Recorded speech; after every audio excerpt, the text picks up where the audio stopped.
Ayo, segera download Quran Tadabbur, tafsir dalam genggaman Anda.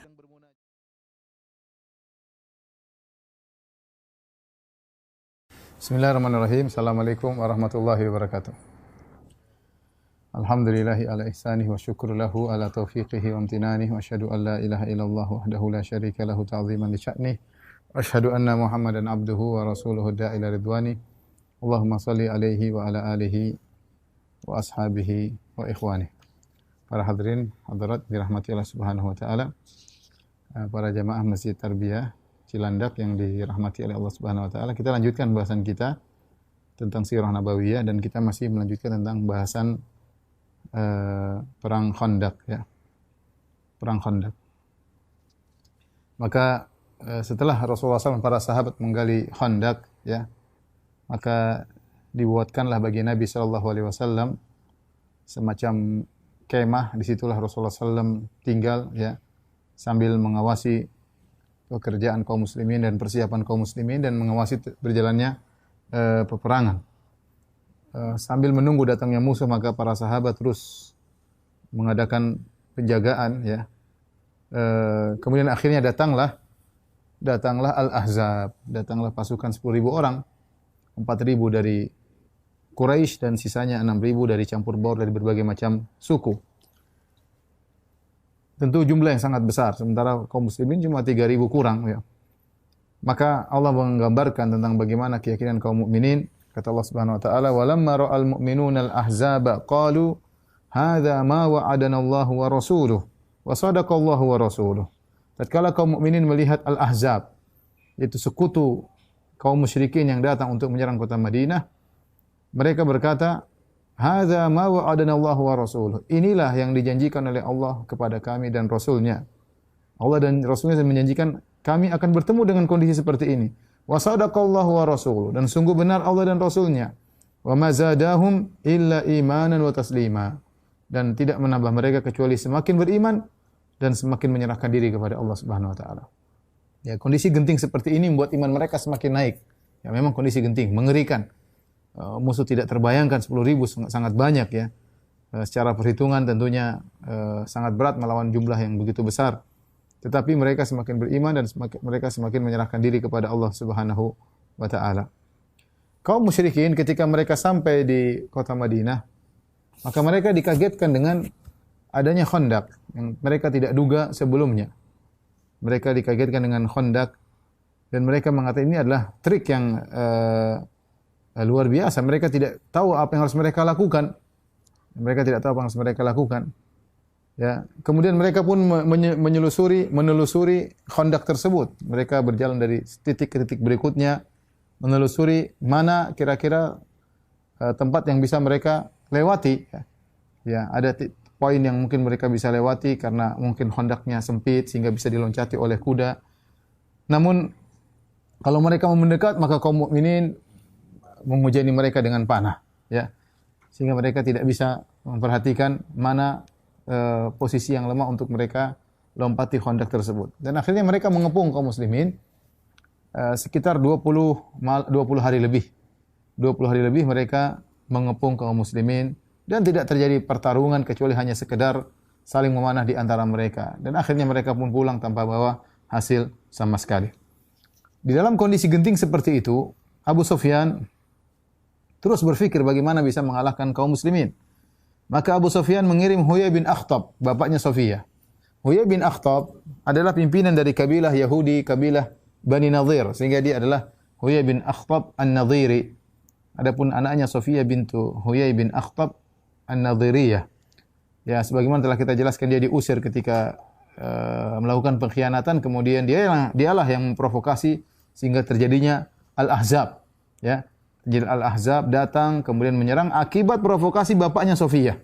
Ini perlu kita tekankan nanti ya, karena ketika Nabi menikah dengan Safiyah nanti sebagian riwayat menyebutkan tentang bapaknya ini ya.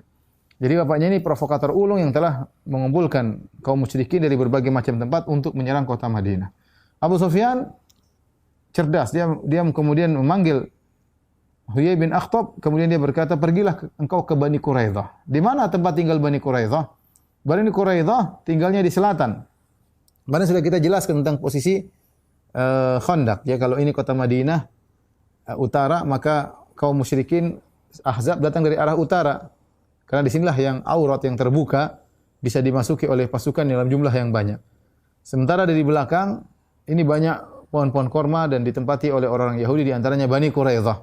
Dari Bani Quraidah. Nah, Abu Sufyan menyuruh Huyai bin Akhtab untuk bisa menerobos masuk karena dia ngerti dia pernah tinggal di kota Madinah. Bagaimana caranya dia bisa masuk ke Bani Quraidah di bagian bawah kota Madinah agar menyuruh mereka membatalkan perjanjian damai mereka dengan Rasulullah SAW agar mereka ikut menyerang kota Madinah.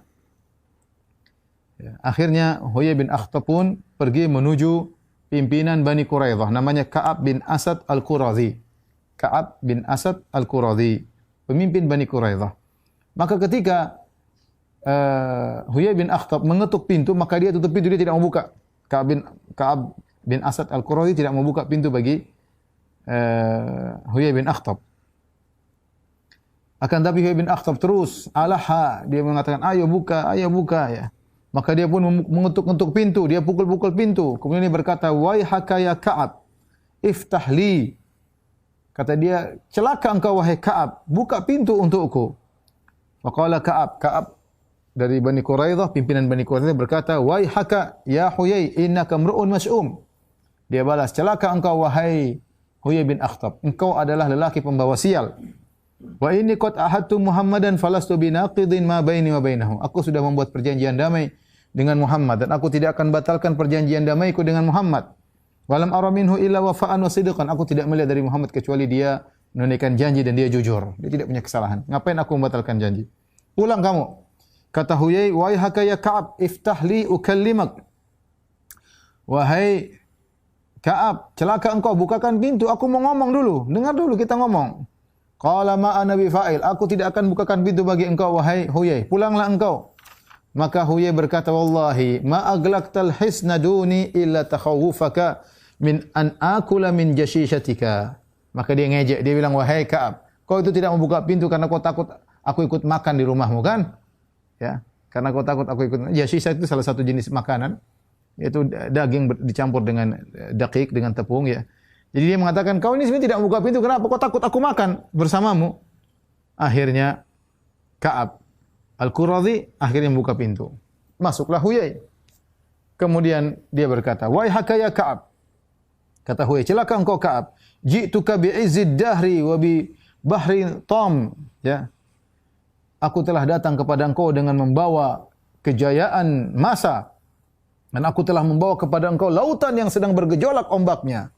Ji'tuka bi Quraisyin ala qadatiha wa sadati. Aku telah datang kepadamu membawa orang-orang Quraisy dengan para pemimpinnya, dengan para orang-orang mulianya. Wa bi Ghatafan ala qadati wa sadati. Aku telah bawa pasukan dari kabilah Ghatafan dengan seluruh pemimpinnya, mereka datang semuanya.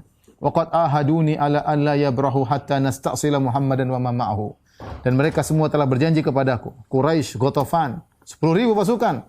Semuanya sudah janji tidak akan meninggalkan kota Madinah sampai menghabisi Muhammad dan sahabat-sahabatnya.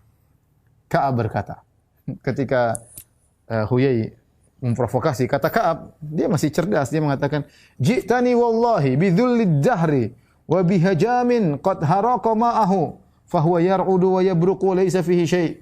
Wahai Huyai bin Akhtab, demi Allah, kau tidak datang dengan membawa ya yang hebat, tapi apa yang kau bawa? Kau datang dengan membawa kehinaan masa.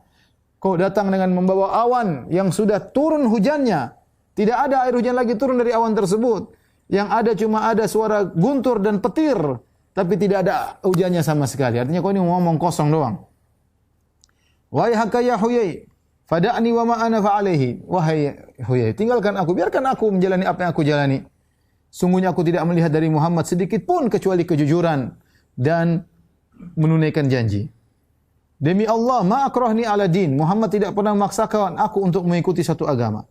Ya, dan dia tidak pernah merampas harta kami. Dan kami tidak menemukan suatu pun yang kami benci darinya. Tidak ada dalam urusan perjanjian Muhammad jujur. Wa anta tad'u ilal halaka, adapun kau wahai Huyai, engkau menyuruh kami kepada kebinasaan. Fanudzakirukallaha illa ma aghfaytana min nafsik. Maka saya ingatkan engkau kepada Allah, tinggalkan kami. Ya. Tetapi ternyata Huyai terus merayu. Dia Yahudi ulung, ya. Dia sudah bisa provokasi 10.000 orang. Masa provokasi satu orang tidak bisa? Dia terus rayu. Akhirnya Ka'ab Al-Quradhi akhirnya nurut kepada Huyai. Tapi Ka'ab Al-Quradhi ambil janji dari Huyai. Janjinya, la in raja'at Quraisyun wa Ghatafan wa lam yusibu Muhammadan an yadkhula ma'ahu fi hisnihi wa yusibuhu ma yusibu Bani Quraisyah. Ingat wahai Huyai, kalau ternyata Quraisy kabur nanti dari kota Madinah, Ghatafan kabur semuanya, 10.000 kabur. Kau tidak boleh kabur. Kalau mereka kabur, kau harus tinggal bersamaku di sini, di Bani Quraisyah. Apa yang menimpa kami harus menimpamu juga. Akhirnya Huyai setuju, ya. Pokoknya aku tidak bakalan kabur. Kalau mereka kabur, aku akan tinggal bersamamu. Apa yang menimpamu akan menimpaku juga. Akhirnya Ka'ab bin Asad Al-Quradhi akhirnya membatalkan perjanjian damai dari sepihak di masa-masa yang genting tatkala 10.000 orang pasukan sudah datang menyerang kota Madinah. Kemudian mereka pun merobek surat perjanjian tersebut, ya. Kemudian mereka gabung dengan orang-orang musyrikin dalam memerangi kaum muslimin. Ya. Tatkala Bani Quraidah sudah membatalkan perjanjian damai, Nabi mendengar desas-desus akan hal ini. Maka Rasulullah SAW tidak tahu ilmu gaib. Rasulullah SAW menyuruh Zubair bin Awam untuk mengecek. Coba cek. Apakah benar kabar yang sampai kepada aku bahwasanya Quraidah telah membatalkan perjanjian? Maka Abdullah bin Zubair meriwayatkan, kuntu yaumal ahzab ju'iltu ana wa Umar bin Abi Salamah fin nisa. Ketika perang Ahzab, aku Abdullah bin Zubair dan Umar bin Abi Salamah kami dijadikan sebagai penjaga di kaum wanita itu di kota Madinah, ya, di jantung kota Madinah. Karena wanita-wanita tidak ikut keluar di Jabal Sela untuk berperang, tapi mereka menanti di dalam kota dan ada sebagian lelaki-laki yang diberi tugas untuk menjaga mereka, terutama remaja-remaja seperti Abdullah bin Zubair dan juga Umar bin Abi Salamah. Fa nadartu fa idza ana bi Zubair ala farasihi takhtalifu ila Bani Quraidah marratain aw thalathan. Tiba-tiba aku melihat bapakku Zubair bin Awam bolak-balik naik kuda, bolak-balik menuju ke Bani Quraidah karena di belakang, di bagian belakang, di bagian selatan. Falamma raja'tu, tatkala aku kembali, aku berkata, ya abati ra'aituka takhtalifu. Aku lihat kau tadi, ayahanda tadi, aku lihat kau bolak-balik. Wal ra'aitani ya bunayya, kau lihat aku tadi putraku? Qultu na'am. Kemudian kata Zubair bin Awam, kana Rasulullah SAW qala man ya'ti Bani Quraidah fayatini bi khabarihim. Siapa yang pergi ke Bani Quraidah dan membawakan kabar tentang mereka kepadaku, maka aku pun berangkat menuju Bani Quraidah untuk mengecek kondisi mereka, ya. Dalam riwayat yang lain Rasulullah SAW berkata, man ya'tina bi khabaril qaum. Siapa yang mau pergi ke Bani Quraidah untuk mengecek bagaimana kabar tentang mereka? Zubair berkata, ana ya Rasulullah, aku wahai Rasulullah. Faqala man ya'tini bi khabaril qaum. Siapa yang bisa mendatangkan kabar dari Quraidah? Kata Zubair, ana ya Rasulullah, aku ya Rasulullah. Rasulullah yang lagi, man ya'tina bi khabaril qaum. Siapa yang bisa mendatangi Bani Quraidah untuk memberikan kabar tentang mereka? Zubair berkata, ana, aku ya Rasulullah.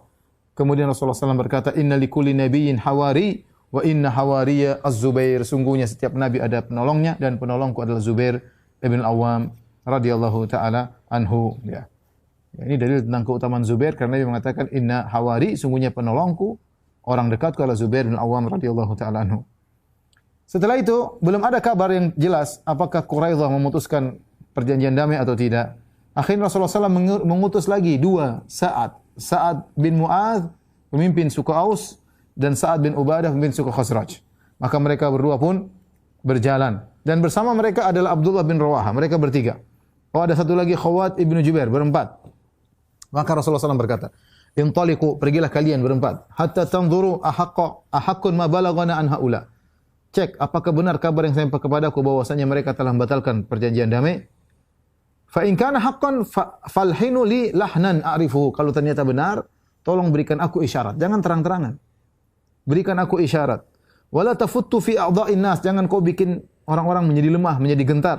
Wa in kanu 'alal wafa' fi ma bainana wa bainahum fajharu bihi linnas. Kalau ternyata mereka masih orang-orang Yahudi masih kokoh di atas perjanjian damai, maka kabarkanlah berita tersebut. Dan ini menunjukkan fikih Nabi sallallahu alaihi wasallam dalam menghadapi posisi peperangan. Karena kalau kaum muslimin tahu ternyata Yahudi membatalkan perjanjian damai, kemudian tersebar berita, bisa jadi melemahkan pasukan kaum muslimin. Makanya dia mengatakan, kalau ternyata mereka membatalkan perjanjian damai, tolong kasih isyarat saja, jangan terang-terangan. Tapi kalau mereka tetap di atas perjanjian damai, maka jelaskan kepada kaum muslimin. Akhirnya mereka berempat pergi menuju Bani Quraidah. Akhirnya mereka dapati ternyata berita tersebut benar. Dan bahkan mereka mencela Rasulullah SAW. Mereka berkata dengan sombongnya, la ahda baina wa baina Muhammad, wala akad. Tidak ada perjanjian antara kami dengan Nabi. Dengan Muhammad, tidak ada perjanjian, tidak ada akad. Kemudian akhirnya para sahabat mengatakan, marilah kembali untuk memperbarui perjanjian damai. Kata mereka, enggak bisa. Al-ana waqad kusira janahuna. Kau ingin kami berjanji damai lagi, sementara saudara-saudara kami Bani Nadir sudah terusir. Ya. Akhirnya Sa'ad bin Ubadah mencaci maki mereka. Maka Sa'ad bin Mu'az mendiamkan Sa'ad bin Ubadah. Beliau berkata, da'anka musyatamatahum, fama baina wa bainahum arba minal musyatamah. Wahai Sa'ad bin Ubadah, tidak usah kau caci mereka. Apa yang terjadi antara kita dengan mereka lebih daripada sekedar caci maki. Akan terjadi peperangan. Kemudian akhirnya Sa'ad bin Mu'adz dan Sa'ad bin Ubadah kembali kepada Nabi bersama dua orang tadi. Kemudian mereka beri salam kepada Nabi SAW. Kemudian mereka beri isyarat. Kata mereka, Adlun wal Qarah. Adlun wal Qarah. Adlun wal Qarah ini dua kabilah yang pernah berkhianat kepada Nabi sebelumnya. Jadi mereka tidak bilang Bani Quraidah berkhianat. Mereka cuma mengatakan Adlun wal Qarah. Dan Nabi sudah paham, oh berarti Bani Quraidah berkhianat. Maka Nabi berkata, Allahu Akbar, abshiru ya ma'syaral muslimin. Ya, Allahu Akbar, bergembiralah wahai kaum muslimin.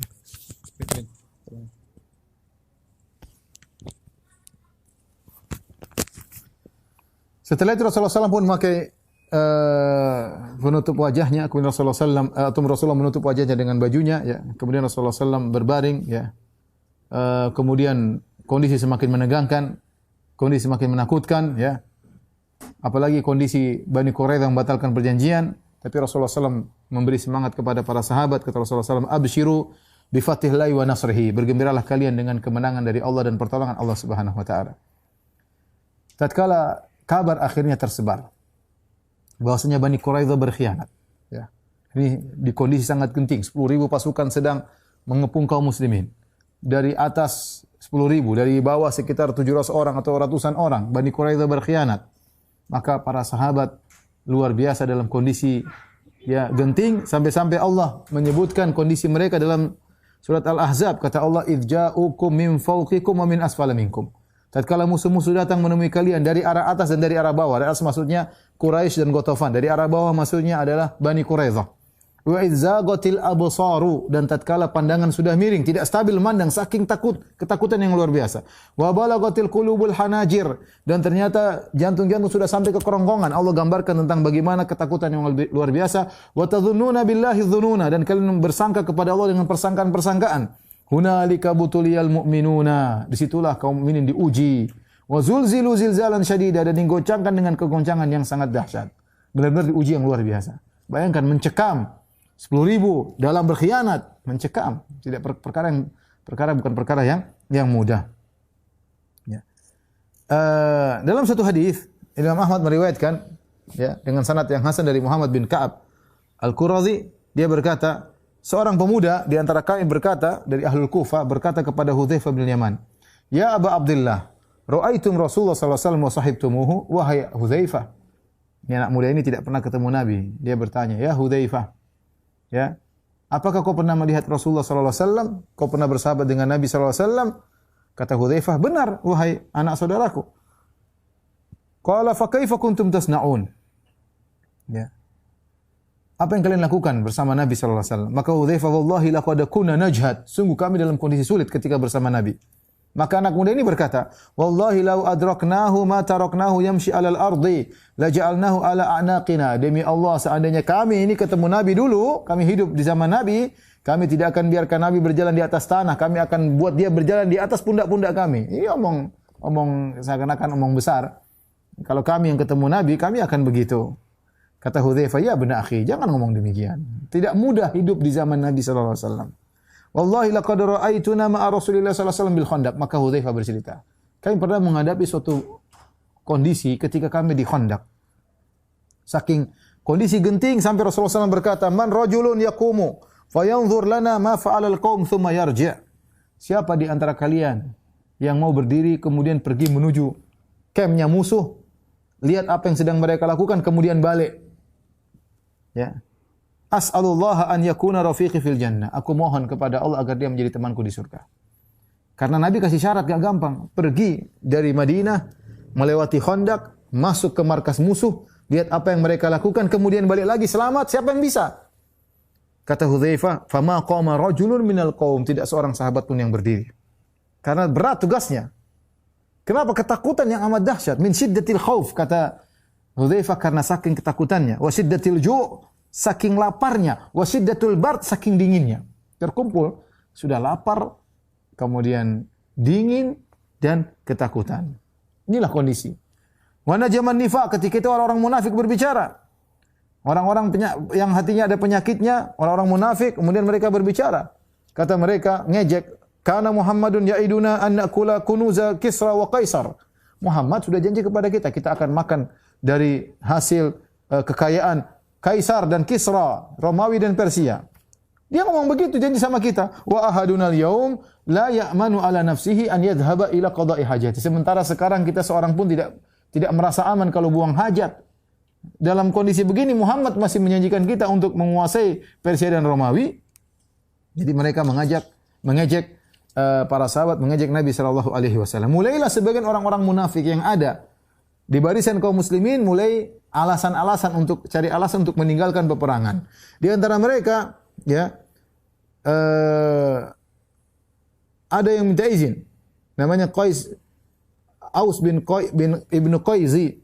Ya, dia berkata, "Ya Rasulullah, inna buyutana auratun minal adu, fa'adhan lana an nakhruja fanarji'a ila darina fa innaha kharijatul Madinah."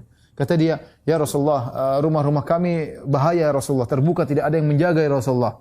Izinkan kami untuk pulang, kami jaga rumah-rumah kami." Ini mulai alasan. Cari alasan untuk meninggalkan peperangan, ya. Mulailah ada yang minta izin keluar, ada yang minta izin keluar. Orang munafik, mereka sudah termakan dengan provokasi dari orang-orang munafik, ya. Yang Allah abadikan mereka dalam Al-Quran. "Wa idh yaqulul munafiquna walladzina fi qulubihim maradun ma wa'adallahu wa rasul illa ghurura. Wa idh qalat ta'ifatun minhum ya ahla Yathrib la muqama lakum farji'u wa yasta'dhinu fariqum minhumun nabiyya yaquluna inna buyutana awra wa ma hiya bi'awrah." Sehingga sebagian orang munafik mereka minta izin kepada Nabi dengan berkata, "Ya Rasulullah, sungguhnya rumah-rumah kami terbuka, musuh-musuh bisa menyerang, izinkan kami untuk pulang." In yuriduna illa firara, kata Allah, mereka tidak berkeinginan kecuali untuk kabur dari peperangan. Dalam kondisi genting seperti itu, Nabi masih tetap memberi semangat kepada para sahabat. Kata Rasulullah SAW, "Walladhi nafsu Muhammadin biyadi." Kita bayangkan kondisi sangat genting, 10.000 ngepung di dalam 700. Para sahabat kelaparan, kedinginan, ya, ketakutan yang luar biasa. Tapi Rasulullah SAW tetap menanamkan optimis kepada para sahabat. Kata Nabi, "Walladhi nafsu Muhammadin biyadihi la yufarrajanna ankum ma tarawna minasyiddah." Kata Nabi, demi zat yang jiwa Muhammad berada di tangannya, kesulitan yang kalian hadapi akan dihilangkan. Wa inni la arju an atufa bil baitil atiqi aminan, dan aku berharap aku bisa tawaf di Ka'bah dalam kondisi aman. Wa an yadfa'allahu azza wa jalla ilayya mafatihal Ka'bah, dan Allah akan berikan kepadaku kunci-kunci Ka'bah. Wala yuhlikanna Allah Kisra wa Kaisar, sungguh Allah akan membinasakan, menghancurkan Kisra dan Kaisar. Wala tunfaqanna kunuzuhuma fi sabilillah azza wa jalla, dan sungguh harta mereka dari Persia dan Romawi akan diinfakkan di jalan Allah Subhanahu wa taala. Taib.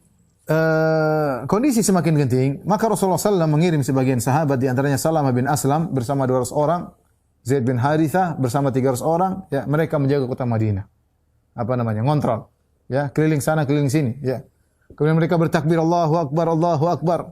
Mereka khawatir dengan anak-anak kecil, dan mereka khawatir dengan para wanita, jangan-jangan Bani Quraidah datang tiba-tiba menyerang, sehingga mereka harus keliling patroli di kota Madinah. 500 orang putar sana putar sini dan bertakbir Allahu Akbar, Allahu Akbar.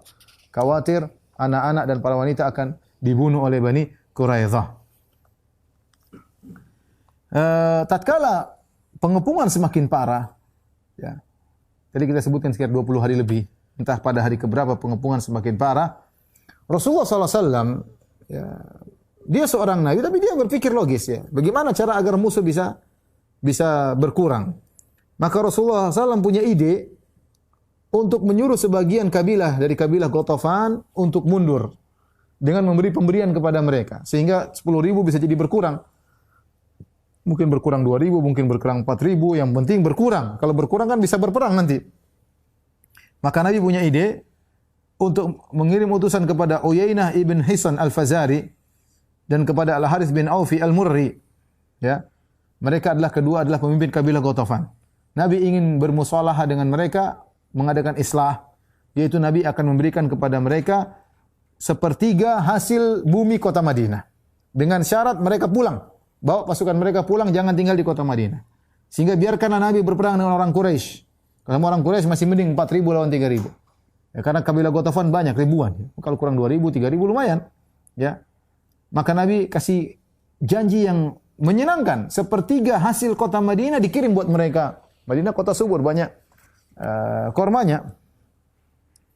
Tetapi Nabi SAW ketika ingin melakukan itu semua, Nabi SAW diskusi sama Sa'ad bin Mu'adz dan Sa'ad bin Ubadah. Kenapa dua Sa'ad ini? Karena Sa'ad bin Mu'adz adalah pimpinan suku Aus, Sa'ad bin Ubadah adalah pimpinan suku Khazraj, dan dua-duanya adalah kaum Ansar. Maka Nabi diskusi dengan mereka berdua tentang ide Nabi. Ini ide yang logis ya. Nabi ya benar, ya, tidak ada wahyu turun, apa yang harus Nabi lakukan. Maka Nabi berpikir logis, berijtihad. Mungkin dengan cara seperti ini musuh bisa berkurang. Seandainya kalaupun terjadi peperangan, kemudaratan lebih ringan. Maka mereka berdua bertanya, "Ya Rasulullah, amran tuhibbuhu fatasna'uhu am syai'an amarakallahu bihi la budda minal amali bihi?" Ya Rasulullah, ini idemu ini. Hanya ide saja kau ingin melakukannya atau ini perintah Allah Subhanahu wa taala? Atau kau ingin melakukan sesuatu untuk kami? Maka untuk agar kami selamat ya, karena Rasulullah SAW merasa tidak enak ya bagaimanapun. Ingat ya, Rasulullah SAW muhajirin datang ke kaum Ansar. Kaum Ansar menolong Nabi. Sejak Nabi datang mereka masalah terus. Perang Badar, perang Khandaq, perang Uhud ya. Jadi Nabi ingin kaum Ansar nyaman, maka Nabi kasih ide seperti itu. Maka mereka bertanya, Rasulullah, ini yang idemu ini adalah kehendak engkau sendiri atau perintah dari Allah atau kau ingin perhatian sama kami dengan cara seperti ini? Maka Nabi mengatakan, bal syai'un asna'uhu lakum. Memang ide saya untuk kalian sebenarnya. Ya. Wallahi ma asna'u dzalika illa li annani ra'aitul Arab ramatkum an qausin wahidah. Saya tidak punya ide begitu wahai para sahabatku. Saya tidak bikin ide begitu kecuali karena orang Arab semua berkumpul dengan satu panah mereka ingin memanah kalian, bersatu padu untuk manah kalian. Ya. Wa kalabukum min kulli janib, mereka menyerang kalian dari segala sisi. Fa aradtu an aksira ankum min syauqatihim ila amrin ma. Aku ingin menghancurkan sedikit mereka. Ya paling tidak sebagian mereka mundur sehingga lebih mudah menghadapi. Ide Nabi cemerlang, bagus. Kondisi genting antara hidup dan mati. 10.700 dalam, repot. Apa kata Sa'ad bin Mu'adz? Pimpinan suku Aus. Ya Rasulullah, qad kunna nahnu wa haula'il qaum ala syirk billahi wa ibadatil authan. Kami dulu ya Rasulullah. Kami dan mereka sama-sama syirik, sama-sama musyrik, menyembah berhala. La na'budullah, kami tidak menyembah Allah, wa la na'rifuhu. Dan kami tidak mengenal Allah Subhanahu wa taala. Wa hum la yatma'una an ya'kulu minha thamaratan illa qiran aw bai'an. Waktu kami masih musyrik dan mereka masih musyrik, mereka tidak bisa makan dari hasil kota Madinah kecuali kalau mereka menjadi tamu kita kasih makan atau mereka beli. Tidak ada kita kasih gratisan. Jadi tamu atau mereka beli.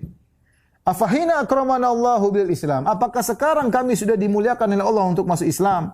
Wa hadana lahu, dan kami diberi hidayah oleh Allah untuk Islam. Wa azanna bika, dan Allah memuliakan kami dengan ada engkau ya Rasulullah. Ya.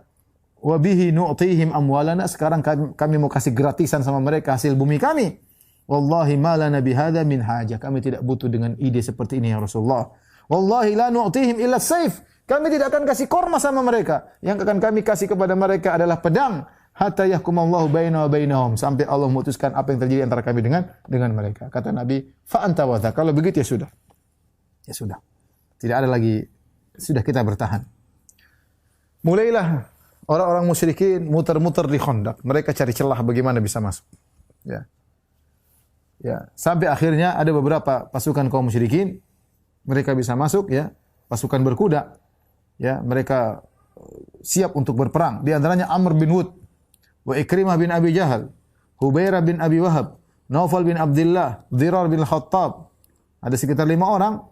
Mereka kemudian mencari tempat yang bisa untuk diloncati oleh kuda mereka. Mungkin ada yang ruang sempit, khandaknya tidak terlalu lebar. Ya, namanya perbuatan pekerjaan manusia pasti ada sisi yang mungkin kurang sempurna. Ya, mereka cari tempat yang sempit untuk bisa loncat. Akhirnya mereka berhasil. Mereka masuk di daerah Sabkha, yaitu satu areal yang disebut Sabkha, itu daerah yang ada asin-asinnya, ya, ada mengandung garam, yang terletak di antara Khandaq dengan kemah Nabi sallallahu alaihi wasallam, atau di antara Khandaq dengan pasukan Nabi sallallahu alaihi wasallam. Jadi mereka sudah masuk di areal kaum muslimin. Ya. Antara Khandaq dengan Sila. Sila itu Jabal Sila, ya. Kalau kita ke Madinah, kita biasanya lewat Jabal Sila. Akhirnya Ali bin Abi Thalib bersama sebagian pasukan kaum muslimin menuju mereka, ya, untuk menanti mereka. Kalau ada yang lain yang mau masuk, maka akan dilawan oleh Ali bin Abi Thalib.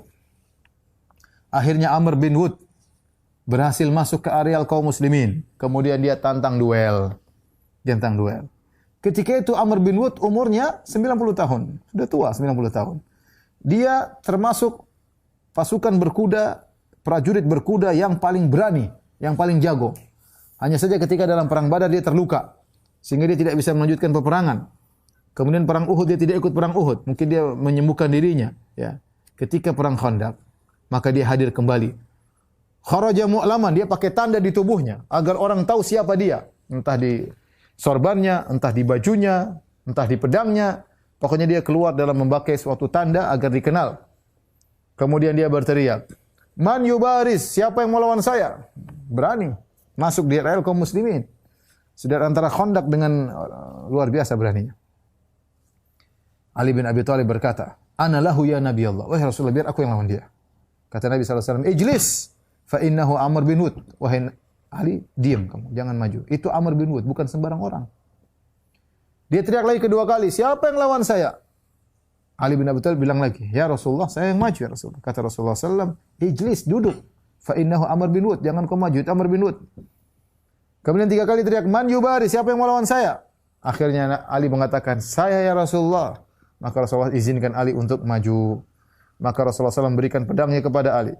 Kemudian Rasulullah SAW pasangkan sorban di kepala Ali. Kemudian Nabi berkata, "Allah ma'inhu alaihi." Ya Allah, tolonglah Ali melawan Amr bin Wud. Ya. Famasya ilaihi Ali, maka Ali pun berjalan menuju Amr bin Wud. Kemudian Ali berkata, mengungkapkan syair, "La ta'jalanna faqad ataka mujibu sautika ghairu ajiz." Jangan kau tergesa-gesa, angku wahai Amr bin Wud. Sungguh telah datang orang yang menyambut tantanganmu dan dia tidak akan mundur. Dzu nubhatin wa basiratin wasidqu manja kulli faiz. Ya, orang tersebut memiliki kecerdasan, memiliki ilmu, dan kejujuran adalah keselamatan bagi orang yang menang. Amr bin Wud bertanya, "Man anta? Siapa engkau?" Ali memperkenalkan dirinya. "Ana Ali bin Abi Thalib." Aku Ali bin Abi Thalib.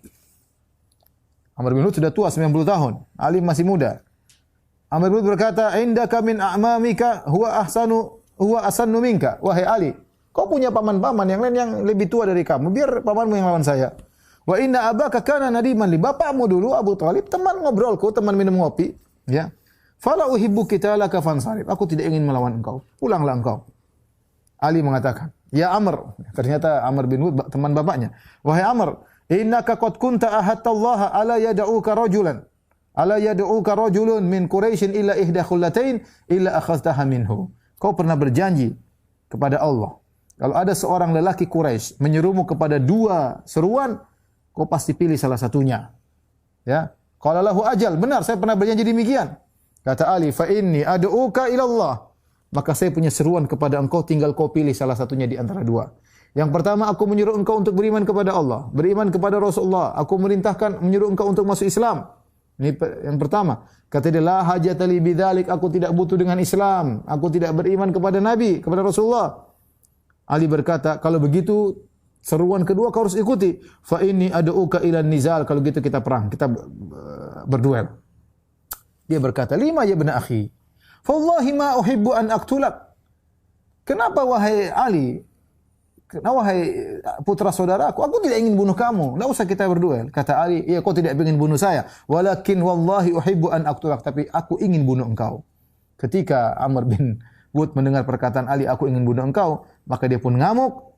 Akhirnya dia pun loncat dari kudanya, dia turun. Kemudian dia potong kaki kudanya, ya, dia bunuh kudanya, kemudian dia pukul-pukul wajahnya, kemudian dia maju menuju Ali bin Abi Thalib dalam kondisi marah. Maka Ali pun menyambutnya bidurqatihi. Durqah itu semacam apa namanya? Perisai tapi bukan terbuat dari besi tapi terbuat dari kulit, ya. Fadarabu Amr fi durqah faqaddaha wa asbata fiha sayf. Maka dia pun ketika memukul Ali, maka Ali menangkis dengan durqahnya, akhirnya pedangnya Amr bin Wud masuk ke dalam durqah tersebut karena terbuat dari kulit, tembus dan pedangnya mengenai wajah Ali bin Abi Thalib radhiyallahu taala, mengenai kepala Ali bin Abi Thalib sehingga terluka.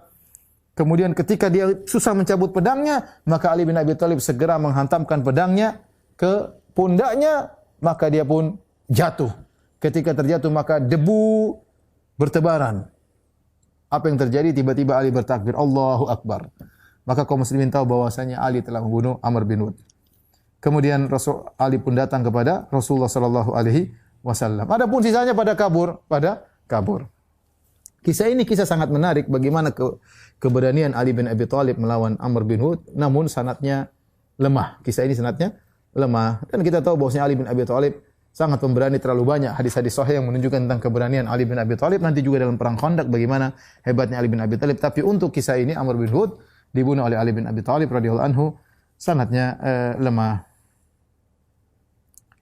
Kemudian datang juga Naufal bin Abdullah bin Mughirah al-Makhzumi. Dia ingin, ini orang kafir, dia ingin melewati Khandaq, ya. Maka dia terjatuh. Kemudian datanglah Zubair bin Awam, kemudian Zubair bin Awam pun membunuhnya.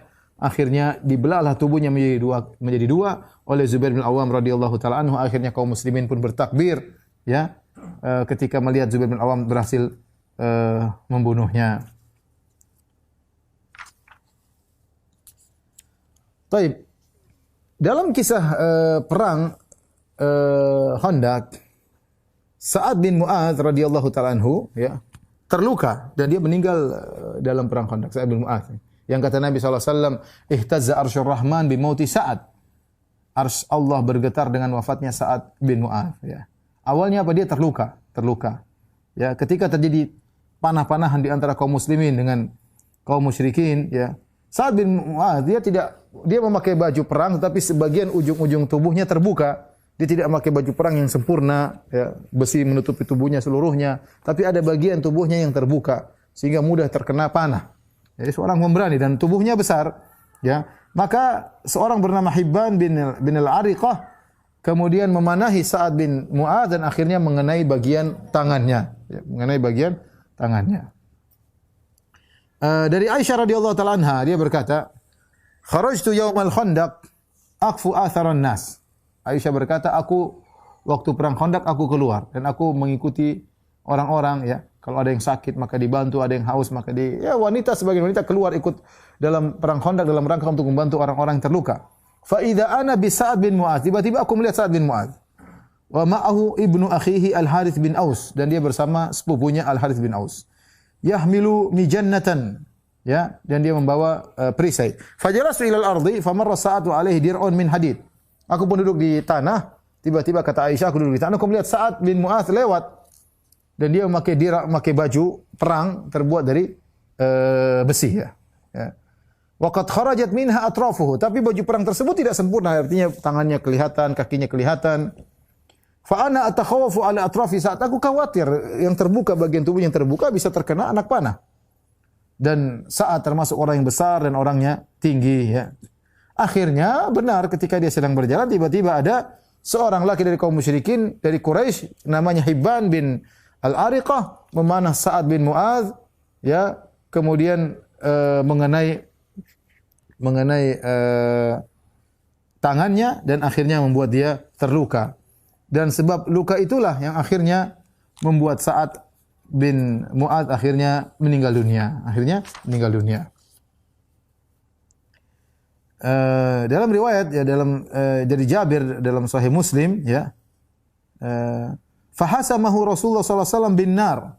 Maka Rasulullah sallallahu akhirnya mengkai ya lukanya Sa'ad, bekas panah tersebut. Ya. Fantafakhat yaduhu fatarakahu. Ternyata ketika dikai ya tidak berhasil dan tangannya semakin membengkak. Fatarakahu. Maka Rasulullah SAW meninggalkannya ya. Akhirnya darah keluar. Fahasamahu ukhra. Rasulullah SAW kemudian mengkai kedua kali dengan besi yang dipanaskan ditempelkan ke luka tersebut. Ternyata tidak sembuh juga. Fantafakhat yaduhu. Tangannya semakin bengkak. Ya. Tatkala Sa'ad bin Mu'adz merasa dia akan meninggal dunia karena sudah diobati oleh Nabi tidak berhasil, maka dia berdoa, Allahumma la tukhrij nafsi hatta tuqirra aini min Bani Quraidah. Kata dia, ya Allah, jangan kau cabut nyawaku sampai kau menyenangkan pandanganku dengan apa yang menimpa Bani Quraidah.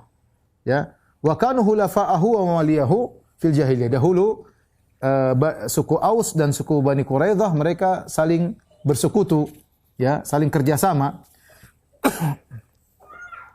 Akhirnya ketika Sa'ad berdoa kepada Allah Subhanahu wa taala yang tadinya darah keluar, akhirnya Allah hentikan.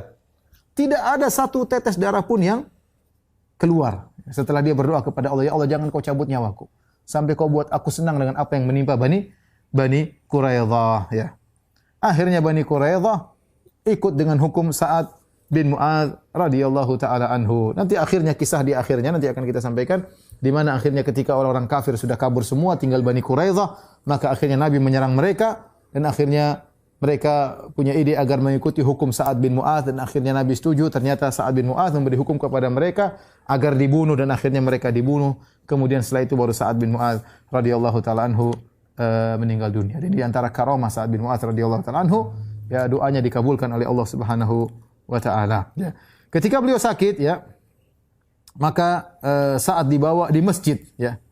Ya, untuk diobati dan orang-orang datang menjenguknya ya, sebagian diriwayatkan oleh Imam Bukhari, Imam Muslim dari Aisyah radhiyallahu taala anha, usiba Sa'ad yaumal Khandaq, ramahu rajulun min Quraisy yuqalu Hibban bin Ariqah, ramahu fil akhal fa daraba Nabi sallallahu alaihi wasallam khaymatan fil masjid liyaudahu min qarib. Ketika Sa'ad bin Mu'adz terluka dalam perang Khandaq, tangannya terluka, terkena panah, maka Nabi SAW membuat semacam kemah dalam masjid dan Sa'ad bin Mu'adz dirawat dalam masjid agar orang-orang mudah untuk menengoknya ya, dan agar mudah untuk dirawat ya. Taib, ikhwan dan akhwat yang dirahmati Allah Subhanahu wa taala, ada kejadian juga, ini mungkin terakhir kita sampaikan, kisah seorang pemuda ya yang dia baru saja menikah, kemudian dia ikut dalam perang Khandaq. Kemudian dia minta izin di siang hari untuk tengok istrinya. Ya. Dia minta izin kepada Nabi sallallahu alaihi wasallam. Maka Rasulullah SAW berkata, "Khudh 'alaika silahak." Bawa pedangmu. Fa inni akhsha 'alaika Quraidah. Aku khawatir kau dibunuh oleh orang Quraidah karena orang Bani Quraidah sudah berkhianat. Maka dia pun bawa pedangnya untuk pulang ke rumah istrinya. Fa idza imra'atuhu bainal babaini qa'imah. Tiba-tiba dia sampai di rumah, istrinya sedang depan pintu berdiri. Kenapa istrinya keluar rumah? Fa ahwa ilaiha birrumhi liyat'anaha bihi. Maka dia ingin menikam, menombak istrinya karena dia malu. Ya, dia cemburu. Kenapa istrinya keluar dari rumah? Ya, orang Arab cemburunya tinggi ya. Ya. Ketika dia marah sama istrinya, kemudian istrinya berkata, "Ukfuf 'alaika rumhak." Tahan tombakmu. Wadkhulil bait, masuk ke rumah, lihat dulu ya. Lihat dulu apa yang terjadi dalam rumah. Apa yang buat aku keluar dari rumah? Ternyata dia masuk ke dalam rumah, ya. Ternyata dalam rumah ada ular yang sangat besar yang sedang terlilit di tempat tidur. Ya, tadinya dia cemburu, dia mau tikam istrinya gara-gara istrinya keluar rumah. Lihat bagaimana cemburunya orang-orang Arab ya. Enggak pingin istrinya keluar sembarangan ya. Ternyata istrinya bilang, "Kenapa saya keluar? Lihat dalam rumah. Jangan dulu kau tombak saya." Ternyata di tempat tidurnya ada ular besar. Maka dia pun akhirnya ambil tombaknya dan dia menikam ular. Akhirnya mereka berdua saling bergulat ya. Ya. Akhirnya ular tersebut pun melilitnya. Akhirnya dua-duanya mati. Ularnya mati, dia juga mati. Maka kami kabarkan kepada Rasulullah sallallahu alaihi wasallam, ya, kami sebutkan hal tersebut, maka kami berkata, ya Rasulullah, ya, kata Rasulullah SAW, istaghfiru li sahibikum. Kata Rasulullah SAW, mohonlah ampunan kepada kawan kalian. Kemudian Rasulullah SAW menjelaskan, Inna bil madinati jinnan qad aslamu. Sungguhnya di kota Madinah ada jin yang sudah masuk Islam. Fa idza ra'aitum minhum syai'an fa'adhinuhu thalathata ayyam. Kalau kalian ada jin, ada ular, maka beritahu ular tersebut untuk pergi selama 3 hari. Ya, artinya kasih waktu dia 3 hari. Fa in badalakum ba'da dzalik faqtulu. Kalau ternyata dia masih muncul lagi, maka bunuhlah. Fa inna ma huwa syaitan. Sungguhnya itu adalah syaitan. Ini dalil bahwasanya jin terkadang datang dalam bentuk ular dan bisa jadi itu jin muslim. Tapi kita berbicara dengan ular tersebut, kalau memang dia adalah jin, dia akan pergi. Tapi ternyata tidak pergi-pergi, maka bisa jadi itu jin syaitan atau ular betulan. Wallahu alam bisawab. Ini saya bisa sampaikan pada kesempatan kali ini. Wabillahi taufiq wal hidayah. Assalamualaikum warahmatullahi wabarakatuh.